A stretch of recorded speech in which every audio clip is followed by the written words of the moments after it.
The first time I said it to my mother was sort of in the middle of a fight. Sort of like, oh, I'm going to say this now and get a reaction. And I think she may have said, her first words were, I think that's going to make things very difficult for you. Which I understand, and I sort of, in a way, I can agree, because it's a parent's natural instinct to want to protect you, and if they can change anything to make your life easier, they're going to want to try and change that.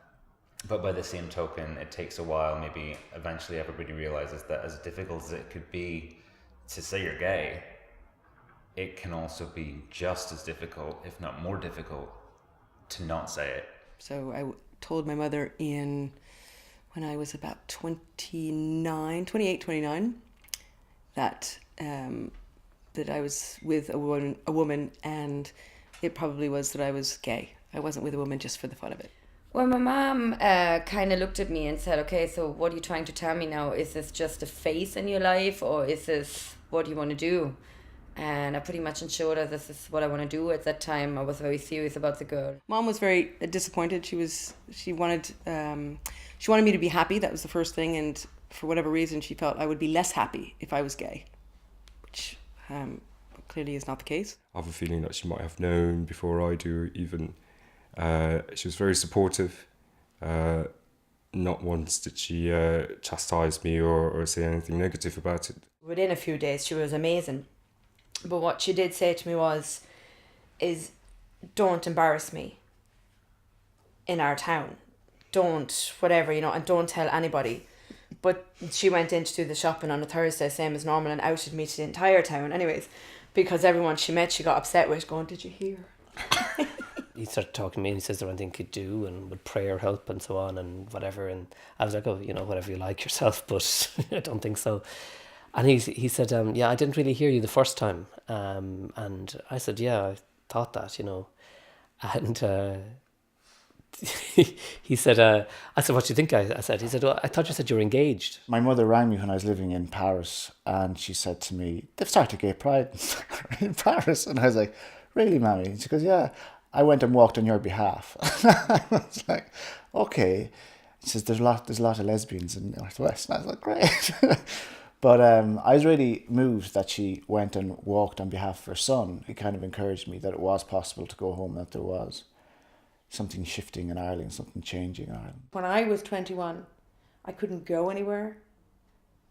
I told my father over a Christmas table one time that I could be, only because I was so terrified that he might find out that I was gay through other people because Dublin was so small. My mother turned around and said, at least it's legal now. When you came out to us, it was illegal. What I like about my partner is that he's someone who accepts everything that I am.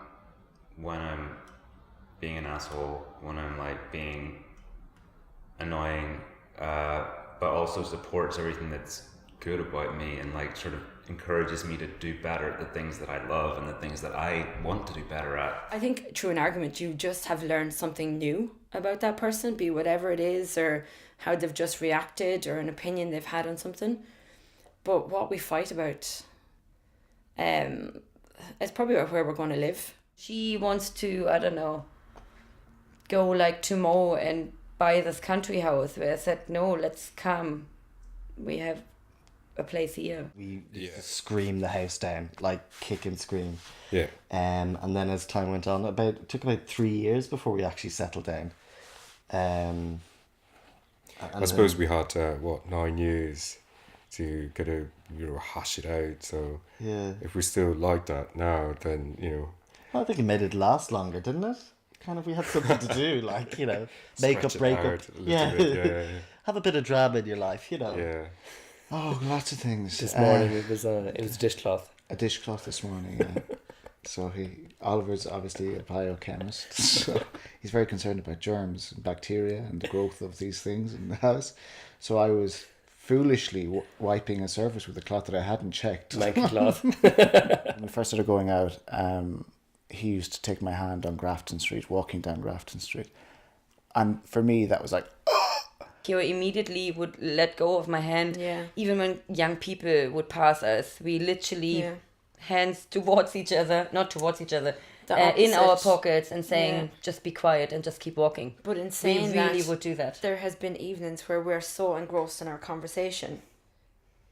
We have continued to hold hands and, And we're nothing almost happened. home and nothing has actually happened. When we got partnered, some of our wedding photos were up on the website of the photographer.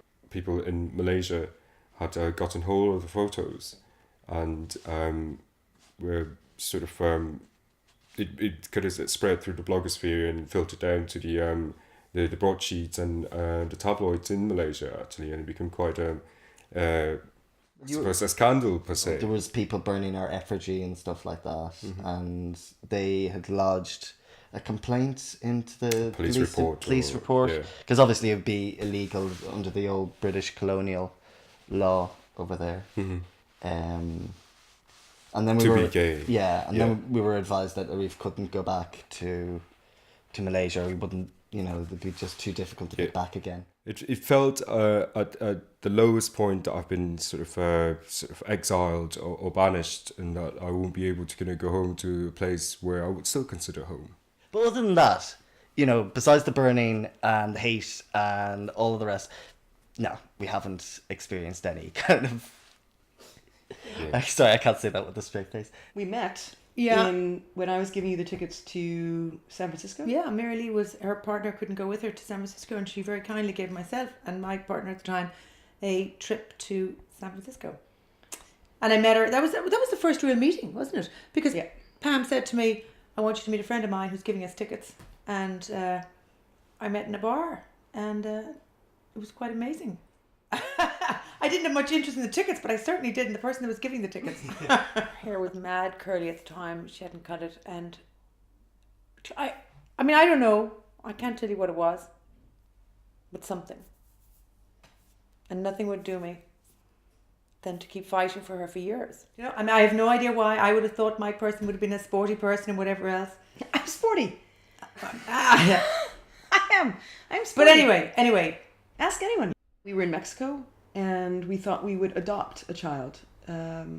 Obviously thinking there was lots of children who would benefit from being adopted and it would be lovely to have one. And everyone just said, "You're joking, right? Lesbians adopting Mexican children? I don't think so." Mm-hmm. So that was taken off the table. And then I said, "Well, I could have a child." And Carol said, "Really? Do you really want to have a child?" And I said, "Well, yeah, I'd kind of like to have a child." Then we discussed, would it be a known donor or an anonymous donor? If we were the kids, we would like to know who our dad was. So then I said, "Well, I have the perfect candidate, my friend Mark," and we did it using a Turkey based. turkey baster. Yeah. No, it wasn't a turkey baster because it was a cow syringe, It was and a you found out that it had to be a cow syringe, and it doesn't have to be a cow syringe. It could be It was much back then. It was smaller. 16 years ago. Nobody had any Cow information. syringe is about that That big, plastic. Huge. Okay. And Don't you can use only, a cow syringe. You can only imagine. And you don't need it because men do not have a cow And the syringe. lesbian worth went of into sperm the in other there. room Anyway. and said to Mark, Fill this up. "Is that it? And I have a big cow syringe. Is that it? Is that what you're all talking about?" So, Yeah. Anyway, anyway, it worked. it's Anyway. amazing. That little bit, Yeah, it worked. I was pregnant in, In three months. three tries. Wasn't it 3 months, yeah. tries? Yeah. which is a miracle. What a miracle. God really was worked there. That's what we told the minister. God worked in mysterious ways. And a cow syringe. And a cow syringe. She's just got something about her, the love in her and the care for everybody she's ever met, and she forgets nobody. I've never met anyone so free to kind of express their love and affection. And she is a huge amount of fun. Yeah, he completes me. You find the person that you want to be with, and all those pieces, they fall into place. I'm totally just in this life and nothing else met us. Oh, that was really lovely. Oh, Kira, did you hear that? I'm sorry. Cut.